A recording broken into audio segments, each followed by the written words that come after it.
lawan. Maka peringatan 17 Agustus, peringatan Agustusan mirip peringatan hijrah.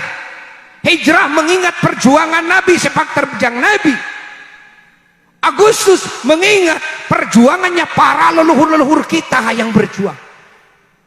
Maka Buya sering mengatakan kepada umat Islam, kalau acara syukuran 17 Agustus, seyogianya Buya mengajak agar mengadakan haul akbar para pahlawan kemerdekaan Republik Indonesia. Tidak lebih condong kepada hanya kebahagiaan kita lalu joget-joget. Kan ada momen lain lah gitu kan, kalau mau joget-joget kan sering. Nah, untuk momen peringatan Agustusan ini kan kita mengingat darah yang mengalir. Kan kita mengingat pengorbanan.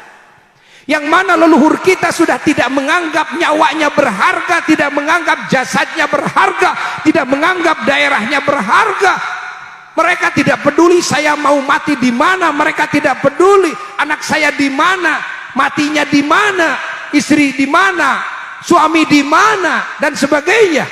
Demi apa? Demi mewujudkan kemerdekaan Republik Indonesia. Inilah yang paling cocok peringatan Agustusan dengan cara seperti ini, kita bersyukur bersama.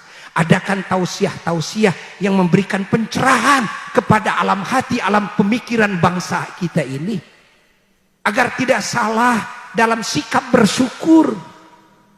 Jangan sampai bersyukur tapi dengan cara berdosa. Jangan sampai bersyukur tapi dengan cara-cara yang cara-cara ini sebetulnya tidak pantas kalau dinisbatkan kepada genangan darahnya dan pengorbanannya leluhur kita. Faham tidak? Faham? Alhamdulillah. Mudah-mudahan acara seperti ini menjadi contoh bagi semua bangsa Indonesia dari Sabang sampai Merauke.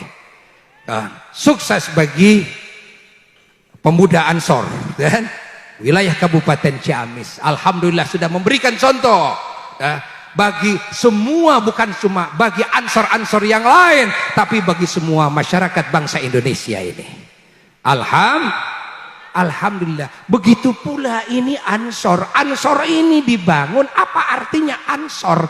Ansor itu penolong. Ansor ini penolong. Pahami oleh kita, kita wajib bersyukur adanya Ansor, adanya Banser, ya, sebagai cabang dari Ansor ini. Ini semua penolong yang kita harus syukuri untuk menolong bangsa ini, menolong negara ini. Pahami? Menolong nilai-nilai kemuliaan, nilai-nilai kebenaran, nilai-nilai keadilan. Inilah hadirnya Ansor. Maka kita perlu bersyukur dan kita perlu dukung. Selama di Indonesia masih ada Ansor dan Banser dari Sabang sampai Merauke, insya Allah Indonesia akan tetap terjaga. Di negara lain Buya tidak pernah menemukan Ansor dan Banser.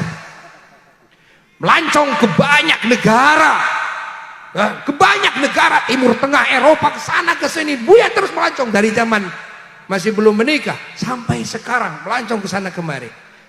Buya belum pernah melihat ada satu negara punya Ansor, punya Banser. Hanya satu di dunia, hanya ada di Indonesia. Alhamdulillah. Coba cek oleh kalian, Malaysia tidak punya Ansornya. Coba cek oleh kalian, Brunei tidak punya Ansornya. Di samping polisi pada punya, tentara pada punya, tapi Ansor nggak punya mereka. Ya enggak? Jadi jangan khawatir ketika Indonesia ada yang mau ganggu, ketika polisi tidak kuat, TNI tidak kuat, masih ada Ansor dan Banser kok. Dan Ansor Banser ini kental dengan pesantren. Artinya selama masih ada kiai dan santri di Indonesia ini, Indonesia akan tetap terjaga utuh insya Allah. Pahami? Kan Ansor ini muridnya kiai, Banser ini muridnya kiai. Masa iya Ansor ingin dijazahin sholawat nariyah? Ini kan Paham tidak? Paham tidak? Ini syukuri, betul-betul harus disyukuri oleh kita. Harus disyukuri oleh kita. Makanya Buya sangat bahagia sekali hidup di Indonesia, negara yang aman, negara yang damai. Masya Allah, ketika ada yang mau mengganggu akan bangkit semuanya. Gak ada di negara manapun di dunia ini. Ingat, gak ada. Makanya Indonesia dari